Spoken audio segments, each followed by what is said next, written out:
जय हिंद साथियों, competition war के यूट्यूब चैनल में आपका स्वागत है। मेरा नाम है संदीप, उपस्थित हूं आपके लिए लेकर एक नई वीडियो। दोस्तों, आज की वीडियो में हम बात करेंगे सुप्रीम कोर्ट के एक फैसले पर, जहां सुप्रीम कोर्ट ने कहा कि नागरिकता कानून की धारा 6A संवैधानिक है। दोस्तों, नागरिकता कानून की धारा जो 6A है, असम के अंदर बांग्लादेश के अवैध प्रवासियों के आव्रजन से संबंधित प्रावधान है इसके अंदर। साथ ही दोस्तों, नागरिकता कानून की धारा A को हम विस्तार पूर्वक इस वीडियो के अंदर देखेंगे। CAA 2019 कानून को हम देखेंगे, जो नागरिकता के संबंध में असम के रीजन के अंदर नागरिकता का प्रावधान करता है। साथ ही दोस्तों, भारतीय संविधान नागरिकता के बारे में क्या कहता है, विस्तार पूर्वक इस वीडियो के अंदर हम आपसे बातचीत करने वाले हैं। यदि आप चैनल पर नए हो तो चाहो तो चैनल को सब्सक्राइब करके बेल आइकन को हिट करके वीडियो के डिस्क्रिप्शन बॉक्स को चेक कर लीजिएगा। तो दोस्तों, आइए सुप्रीम कोर्ट के इस फैसले को विस्तार पूर्वक बात करेंगे। उसके बाद जो बाकी अन्य टॉपिक्स हैं उस पर हम बात कर लेंगे। दोस्तों, ये वीडियो आपको कहाँ उपयोगी होने वाला है ये बता दूं तो ये आपके पॉलिटी सेक्शन के लिए है।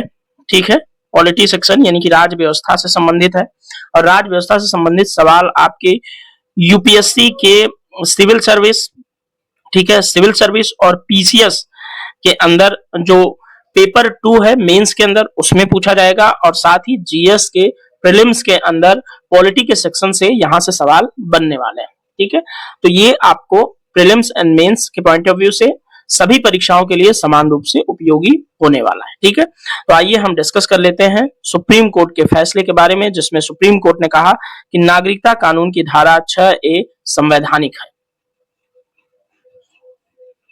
शुरुआत न्यूज़पेपर की एक कटिंग के माध्यम से करते हैं, जो कि दैनिक जागरण के राष्ट्रीय संस्करण की है। देखिए, यहाँ पर लिखा हुआ स्क्रीन पर आपको दिख रहा है कि 25 मार्च 1971 के बाद बांग्लादेश से असम आए सभी प्रवासी अवैध हैं। ठीक है, सुप्रीम कोर्ट ने नागरिकता कानून की धारा 6A को संवैधानिक ठहराया। ठीक है, 4-1 के बहुमत से सुप्रीम कोर्ट के अंदर फैसला सुनाया गया। शीर्ष अदालत ने सभी अवैध प्रवासियों को चिन्हित कर वापस बांग्लादेश भेजने का आदेश दिया है। प्रधान न्यायाधीश ने कहा कि घुसपैठियों का प्रवाह रोकने के लिए लाई गई थी धारा 6A। अब इस फैसले को जो सुप्रीम कोर्ट ने सुनाया, उसके मायने क्या हैं वो आपको समझना आवश्यक है। तो जो लोग 1 जनवरी 1966 से पहले पूर्वी पाकिस्तान यानी कि वर्तमान बांग्लादेश से असम आए हुए थे, उन्हें स्वतः नागरिकता मिलेगी। जो लोग 1 जनवरी 1966 के बाद और 25 मार्च 1971 के बीच आए हैं असम के अंदर, उन्हें धारा 6A में नागरिकता के लिए कुछ योग्यता जो है दी गई हैं, जिन्हें वो पूरी करने में सक्षम हो सकते हैं। जो लोग 25 मार्च 1971 के बाद असम आए थे, उन्हें इस कानून द्वारा कोई संरक्षण प्रदान नहीं किया जाएगा। यानी कि धारा 6A की बात की जा रही है। 6A के अंदर उन्हें कोई जो है संरक्षण प्रदान नहीं किया जाएगा जो 25 मार्च 1971 के बाद बांग्लादेश से असम आए। ठीक है, वे सब अवैध प्रवासी यानी कि घुसपैठिए माने जाएंगे। ऐसे अवैध रूप से रह रहे प्रवासियों को चिन्हित करके बांग्लादेश वापस भेज दिया जाएगा। और सुप्रीम कोर्ट ने कहा कि सभी विदेशियों की पहचान कर वापस भेजे जाने के आदेश को प्रभावी ढंग से लागू किया जाए। ये सुप्रीम कोर्ट का आदेश है। ठीक है, अब सरकार इसका पालन करेगी, सरकार इसके लिए नियम कानून बना करके उनको वापस भेज देगी। ठीक है, और 6A जो है जिस संबंध में है वो आप समझ चुके होंगे। इस फैसले के मायने क्या है वो भी आपको समझ में आया होगा। ठीक है, आइए थोड़ा सा विस्तार पूर्वक न्यूज़पेपर की कटिंग पर बात करें। सुप्रीम कोर्ट ने फैसला सुनाया बांग्लादेश से आए अवैध प्रवासियों की नागरिकता देने के संबंध में। जो धारा 6A है उसके लिए 5 न्यायाधीशों की ये बेंच थी, जिसमें 4-1 के बहुमत से फैसला सुनाया गया। धारा जो है, यह धारा जो 6A है वो 1 जनवरी 1966 से 25 मार्च 1971 के बीच भारत में आ चुके और असम में रह रहे लोगों को भारतीय नागरिक के रूप में पंजीकृत कराने की अनुमति देता है। इस कानून के मुताबिक बांग्लादेश से आए असम आने वाले शरणार्थियों के लिए नागरिकता की 25 मार्च 1971 की कट ऑफ डेट है। ठीक है, यानी कि 25 मार्च 1971 तक जो लोग बांग्लादेश से असम आ चुके थे, वही धारा 6A के अंदर भारत के नागरिक ठहराए जाएंगे। और उसके बाद 25 मार्च 1971 के बाद जो लोग आए हैं वे सभी अवैध प्रवासी हैं। उन्हें तुरंत जो है भारत सरकार प्रावधान करके बांग्लादेश भेज देगी। ठीक है, कोर्ट ने इसे सही ठहराया। इस तारीख के बाद बांग्लादेश से असम आने वाले सभी प्रवासी अवैध माने जाएंगे। कोर्ट ने ऐसे सभी अवैध प्रवासियों को चिन्हित कर वापस भेजने की प्रक्रिया में तेजी लाने के लिए आदेश दिया। 1985 में तत्कालीन राजीव गांधी सरकार और आल असम स्टूडेंट यूनियन के बीच हुए असम समझौते के बाद नागरिकता कानून में धारा 6A जोड़ने को संशोधन हुआ था। ठीक है, ये आपको समझ में आया होगा। 5 न्यायाधीशों की पीठ में प्रधान न्यायाधीश थे डीवाई चंद्रचूड़ साहब, जस्टिस सूर्यकांत, एमएम सुंदरेश, मनोज मिश्रा। ये बहुमत से फैसला इन्होंने लिया और इस धारा को वैध ठहराया। ठीक है, इस धारा को 6A को संवैधानिक ठहराया। जस्टिस जेबी पार्डीवाला ने इस धारा को मनमाना व अतार्किक कहते हुए असंवैधानिक करार दिया। तो जस्टिस जेबी पार्डीवाला जो ये थे, इस फैसले से असहमति उन्होंने दर्ज कराई। ठीक है, इस मामले में 5 जजों ने 3 अलग अलग फैसले दिए। जस्टिस चंद्रचूड़ ने अपना फैसला लिखा, जबकि जस्टिस सूर्यकांत ने स्वयं, एमएम सुंदरेश और मनोज मिश्रा की ओर से फैसला लिखा गया। जस्टिस पार्डीवाला ने अलग से फैसला लिखा। तीनों फैसले में कुल 407 पृष्ठ के फैसले सुनाए गए और जस्टिस चंद्रचूड़ ने क्या कहा कि धारा 6A को भारत में घुसपैठियों का प्रवाह रोकने और जो पहले से आ चुके हैं उनसे निपटने के लिए कानून में शामिल किया गया था। असम समझौता बढ़ती घुसपैठ से निपटने का सियासी समाधान था और धारा 6A विधायी समाधान था। ठीक है, आई होप आपको चीजें समझ में आ रही होंगी। आगे यहाँ पर देखिए कि किसी राज्य में विभिन्न जातीय समूहों की उपस्थिति मात्र ही किसी भी संस्कृति के संरक्षण के लिए संविधान में प्रदत्त अधिकारों का उल्लंघन करने के लिए पर्याप्त नहीं है। धारा 6A संविधान के अनुच्छेद 29(1) का उल्लंघन नहीं करती। ज्ञात हो कि संविधान के अनुच्छेद 29(1) के अंदर संस्कृति, भाषा और लिपि के अधिकारों के संरक्षण की बात की गई।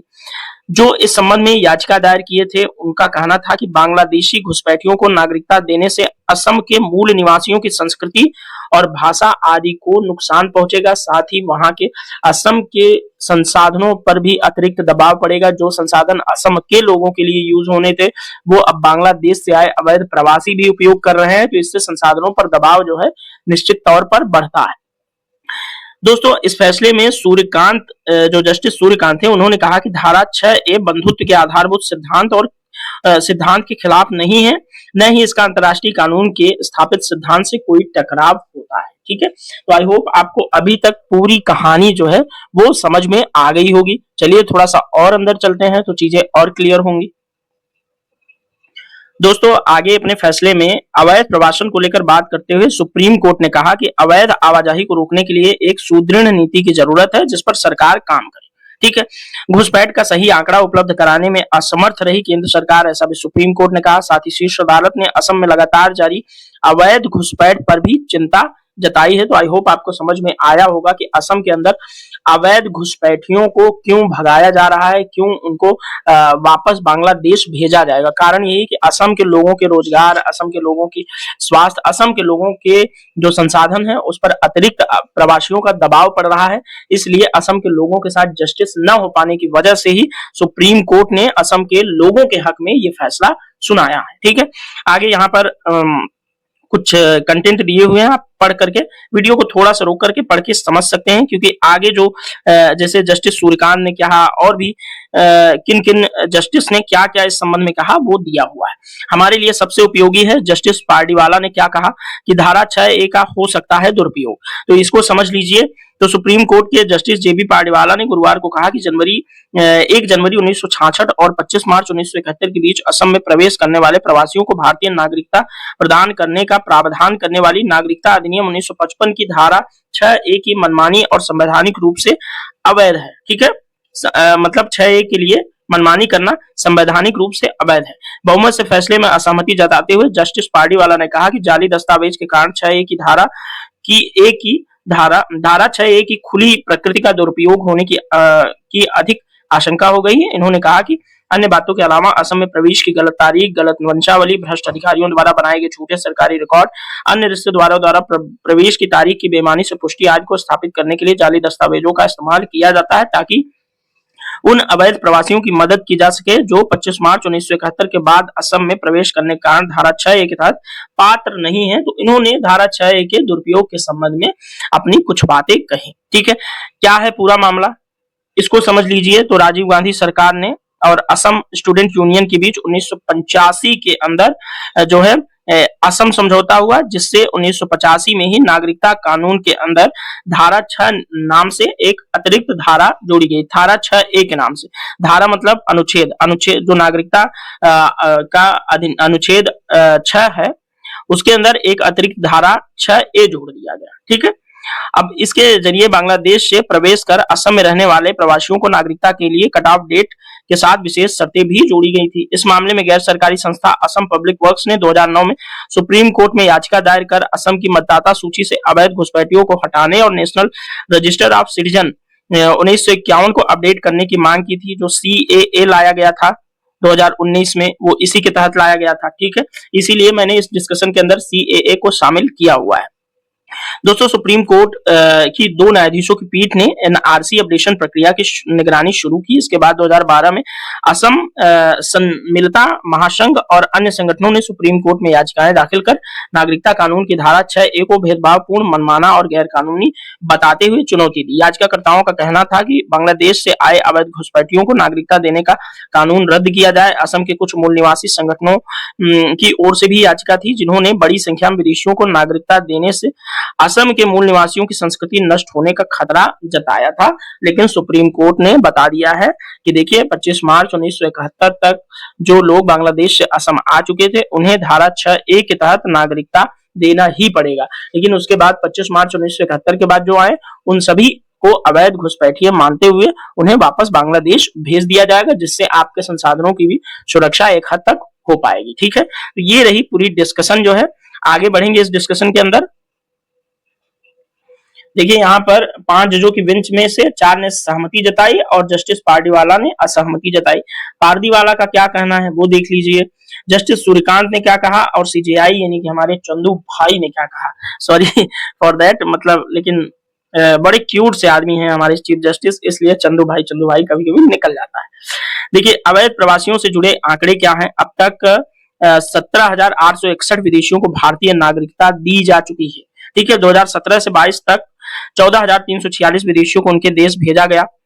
31 अक्टूबर 2023 तक 3.34 लाख से भी अधिक मामले निपटाए गए। असम में 100 फॉरेनर्स ट्रिब्यूनल काम कर रहे हैं। फॉरेनर्स ट्रिब्यूनल में अवैध प्रवासियों से जुड़े 97,714 मामले अभी तक लंबित हैं। सिटीजनशिप की धारा 6A क्या है वो देख लीजिए, जिसके बारे में पहले ही बता चुका हूं। असम कहाँ है, बांग्लादेश मैप के अंदर आप देख पा रहे होंगे, और असम यहां से और यहां से बांग्लादेश से टच करता है, अपनी सीमाएं बनाता है, और बीच में है मेघालय, जो कि असम को काटकर 1972 में 1972 में मेघालय राज्य का निर्माण किया गया। तो बांग्लादेश की बड़ी बाउंड्री मेघालय के साथ लगती है। लेकिन असम में घुसपैठिए की बात चल रही है, तो बांग्लादेश से असम की तरफ घुसपैठिए जाते हैं, तो ये दोनों बाउंड्री की बात चल रही है। ठीक है, ओके। तो आई होप आपको मैप भी थोड़ा सा क्लियर हो गया होगा। ये भारत के नॉर्थ ईस्टर्न एरिया का पूरा मैप है। ओके, तो चलिए थोड़ा और आगे बढ़ते हैं डिस्कशन के अंदर। दोस्तों यहाँ पर असम में पहली बार NRC 1951 में बना था, ये यहाँ पर दिया हुआ है। तो उन लोगों के पास NRC उन लोगों का रिकॉर्ड रखता है जिन्हें भारत के नागरिक के रूप में पहचान दी गई। इसका मकसद बांग्लादेश से आए अवैध प्रवासियों की पहचान करना था। जरूरी दस्तावेजों की कमी और दूसरी दिक्कतों की वजह से ये पूरा नहीं हो सका था। तो NRC क्या है समझ गए, NRC भारत की नागरिकता है, बस इतना जानिए। ठीक है, ये उन लोगों को रिकॉर्ड करता है जो भारत के नागरिक के रूप में पहचान लिए गए हैं असम के अंदर। तो NRC आप समझ लीजिए। ठीक है, national registration of citizen, register of citizen. ठीक है, जरूरी दस्तावेजों की कमी और दूसरी दिक्कतों की वजह से पूरा नहीं हो सका था। असम समझौता देखिए क्या है, राजीव गांधी जी यहाँ बैठे हुए हैं। असम समझौता राजीव गांधी जी के बीच और असम स्टूडेंट यूनियन के बीच हुआ था। ठीक है, 1985 में ये साइन किया गया। इसका मकसद था असम में अवैध बांग्लादेशी प्रवासियों के मुद्दे को सुलझाना। 24 मार्च 1971 कट-ऑफ डेट तय की गई थी, यानी इस तारीख के बाद असम में आए लोग अवैध प्रवासी माने जाएंगे। ठीक है, तो ये असम समझौता यही कहता है। ठीक है, अब NRC CAA क्या था 2019 का, ये समझ लीजिए। भारतीय नागरिकता कानून 1955 में बदलाव के लिए 2016 में नागरिकता संशोधन विधेयक 2016 संसद के अंदर पेश किया गया। यह लोकसभा में 10 दिसंबर 2019 और अगले दिन राज्यसभा में पास हुआ। 12 दिसंबर को राष्ट्रपति की मंजूरी मिलते ही CAA क्या हो गया, कानून बन गया। तो भारतीय नागरिकता कानून 1955 में अब तक 6 बार संशोधन किया जा चुका है। लास्ट टाइम 2019 में हुआ, ये आप देख लीजिएगा। पहले भारतीय नागरिकता लेने के लिए भारत में 11 साल रहना जरूरी था। नए संशोधित कानून में ये अवधि घटा करके 6 साल कर दी गई, यानी कि आप 6 साल भारत के नागरिक रहते हैं तब आपको पंजीकरण के द्वारा नागरिकता प्रदान कर दी जाती है। ठीक है, भारतीय नागरिकता संशोधन विधेयक का पूर्वोत्तर राज्यों में खासकर बांग्लादेशी सीमा से सटे असम और पश्चिम बंगाल में काफी विरोध हुआ था। ठीक है, असम के लोगों का तर्क था कि बांग्लादेश से बड़ी तादाद में आए हिंदुओं को नागरिकता देने से यहाँ के मूल निवासियों के अधिकार खत्म हो गए हैं। केंद्र सरकार असम में नेशनल सिटीजन रजिस्टर एनआरसी भी लाई थी, जिसका मकसद था यहाँ रहने वाले घुसपैठियों की पहचान करना। ठीक है, तो काफी ज्यादा बड़ा मुद्दा बना था एनआरसी और सीएए का, जो कि उसको लेकर के देश के अंदर प्रोटेस्ट भी बहुत ज्यादा हुआ था, तो इसलिए मामला काफी गंभीर था। आई होप आपको सारी बातें एक एक करके क्लियर हो रही होंगी। थोड़ा और आगे बढ़ेंगे दोस्तों। देखिए, अब वीडियो के लास्ट में हम सभी सवालों के जवाब में एक अंतिम जवाब जान लेते हैं कि भारतीय संविधान में नागरिकता को लेकर के क्या कहा गया है, क्या प्रावधान किए गए हैं, उसको हम डिस्कस कर लेंगे। तो भारतीय संविधान में नागरिकता से संबंधित जो प्रावधान है वो संविधान के भाग 2 में अनुच्छेद 5 से 11 तक वर्णित हैं, आप ये ध्यान रखिएगा। ठीक है, ये नागरिकता के संबंध में प्रावधान करते हैं और उससे संबंधित जो नियम है उसको परिभाषित कर देते हैं। अब अनुच्छेद 5 से 11 तक थोड़ा थोड़ा समझ लीजिए तो ज्यादा अच्छा होगा। तो अनुच्छेद 5 को पहले समझिए। ये नागरिकता का अधिकार उन लोगों को देता है जो संविधान के प्रारंभ से, यानी कि 26 जनवरी 1950 से जब भारत गणतंत्र बना तब से भारत में पैदा हुए, भारत में निवास कर रहे हैं, या जिनके माता पिता भारत में पैदा हुए थे, उनके संबंध में नागरिकता का प्रावधान करता है अनुच्छेद 5। अनुच्छेद 6 क्या कहता है? तो पाकिस्तान से आए प्रवासियों को भारतीय नागरिकता प्राप्त करने के लिए नियम बनाता है। वे लोग जो भारत में बस गए और 19 जुलाई 1948 से पहले भारत आए, उन्हें नागरिकता मिल सकती है। अगर 19 जुलाई 1948 के बाद आए तो उन्हें सरकार द्वारा पंजीकृत जो है होना आवश्यक है। ठीक है, तो अनुच्छेद 6 पाकिस्तान से आए प्रवासियों के संबंध में नागरिकता के संबंध में प्रावधान करता है। अनुच्छेद 7 की बात करें तो जो लोग पाकिस्तान चले गए थे, ठीक है, और बाद में भारत वापस लौटे, उनके लिए विशेष प्रावधान करता है। इन्हें भी नागरिकता पंजीकरण के माध्यम से ही मिल सकती है। ठीक है, तो अनुच्छेद 5, 6, 7 भारतीय संविधान में नागरिकता के संबंध में क्या कहता है, ये आपको बात अच्छे से क्लियर हो गई होगी। अब आइए 8, 9, 10 और 11 के बारे में बात कर लेते हैं। देखिए, अनुच्छेद 8 नागरिकता के संबंध में क्या कहता है कि भारत के बाहर निवास कर रहे भारतीयों को नागरिकता प्राप्त करने की सुविधा देता है। जो भारत से बाहर निवास कर रहे हैं भारतीय नागरिक हैं, और भारत के बाहर रह रहे लोग जो भारतीय नागरिकता प्राप्त करना चाहते हैं, उनके लिए प्रावधान करता है अनुच्छेद 8। लेकिन बशर्ते, शर्त क्या होनी चाहिए, उनके माता पिता या दादा दादी भारतीय थे, वे भारत में नागरिकता के लिए पंजीकृत कराए। ठीक है, कोई व्यक्ति जो भारत के बाहर रह रहा है, कभी उसके माता पिता या दादा दादी भारतीय नागरिक रहे हों, भारत में उनका जन्म हुआ रहा हो, तो वे भारत की नागरिकता ले सकते हैं, ये दादा दादी वाली जो संतानें हैं। ठीक है, ये ध्यान रखिए। अनुच्छेद 9 क्या कहता है, तो ये प्रावधान करता है कि अगर किसी भारतीय ने किसी अन्य देश की नागरिकता स्वेच्छा से ग्रहण की है तो वह भारतीय नागरिक नहीं हो सकता। ठीक है, अन्य किसी देश की नागरिकता अगर भारत का कोई नागरिक स्वेच्छा से ग्रहण कर लेता है तो भारत की नागरिकता उसकी स्वतः ही समाप्त कर दी जाती है, यह अनुच्छेद 9 कहता है। अनुच्छेद 10 क्या कह रहा है कि एक बार नागरिकता प्राप्त करने के बाद व्यक्ति को तब तक नागरिकता प्राप्त रहती है जब तक कि कानून उसे समाप्त न किया जाए। तो अनुच्छेद 10 ये कहता है। अनुच्छेद 11 कहता है कि संसद को नागरिकता के संबंध में कानून बनाने की शक्ति है। ठीक है, अनुच्छेद 11 संसद को नागरिकता के संबंध में कानून बनाने का जो है शक्ति प्रदान करता है। इसी शक्ति के तहत भारत की संसद ने भारतीय नागरिकता अधिनियम 1955 बनाया, जो नागरिकता से संबंधित विस्तृत नियम और प्रक्रियाओं का वर्णन करता है। दोस्तों, ये जो प्रावधान है संविधान के प्रारंभिक समय में नागरिकता से संबंधित मुद्दों को हल करने के लिए बनाए गए थे, और संसद को इन कानूनों के माध्यम से नागरिकता के लिए नए नियम बनाने की भी शक्ति प्रदान की गई है। तो नागरिकता के संबंध में नियम कानून बनाने की शक्ति किसे है, तो संसद को है, ये आप समझ लीजिए। तो दोस्तों, इस यहाँ पर ये वीडियो होता है समाप्त। हमने विस्तार पूर्वक धारा 6A, CAA और भारतीय संविधान के अंदर नागरिकता का क्या प्रावधान है, उन सभी चीजों को डिस्कस किया। आई होप बहुत ही इजी तरीके से आपको समझ आया होगा। तो चलिए दोस्तों, इस वीडियो को विस्तार पूर्वक देखिएगा, अपना प्यार दीजिएगा, लाइक शेयर जरूर कीजिएगा। वीडियो देखने के बाद अगर चैनल अच्छा लगा हो, किसी तरह से उपयोगी हो, तो चैनल को सब्सक्राइब करके थोड़ा मोटिवेट कर दिया करिए मुझे, बस। ठीक है, तो चलिए, ठीक है, वीडियो में यही समाप्त करते हैं। मिलेंगे नेक्स्ट वीडियो में, तब तक के लिए thank you so much. Bye bye, जय हिंद, भारत माता की जय।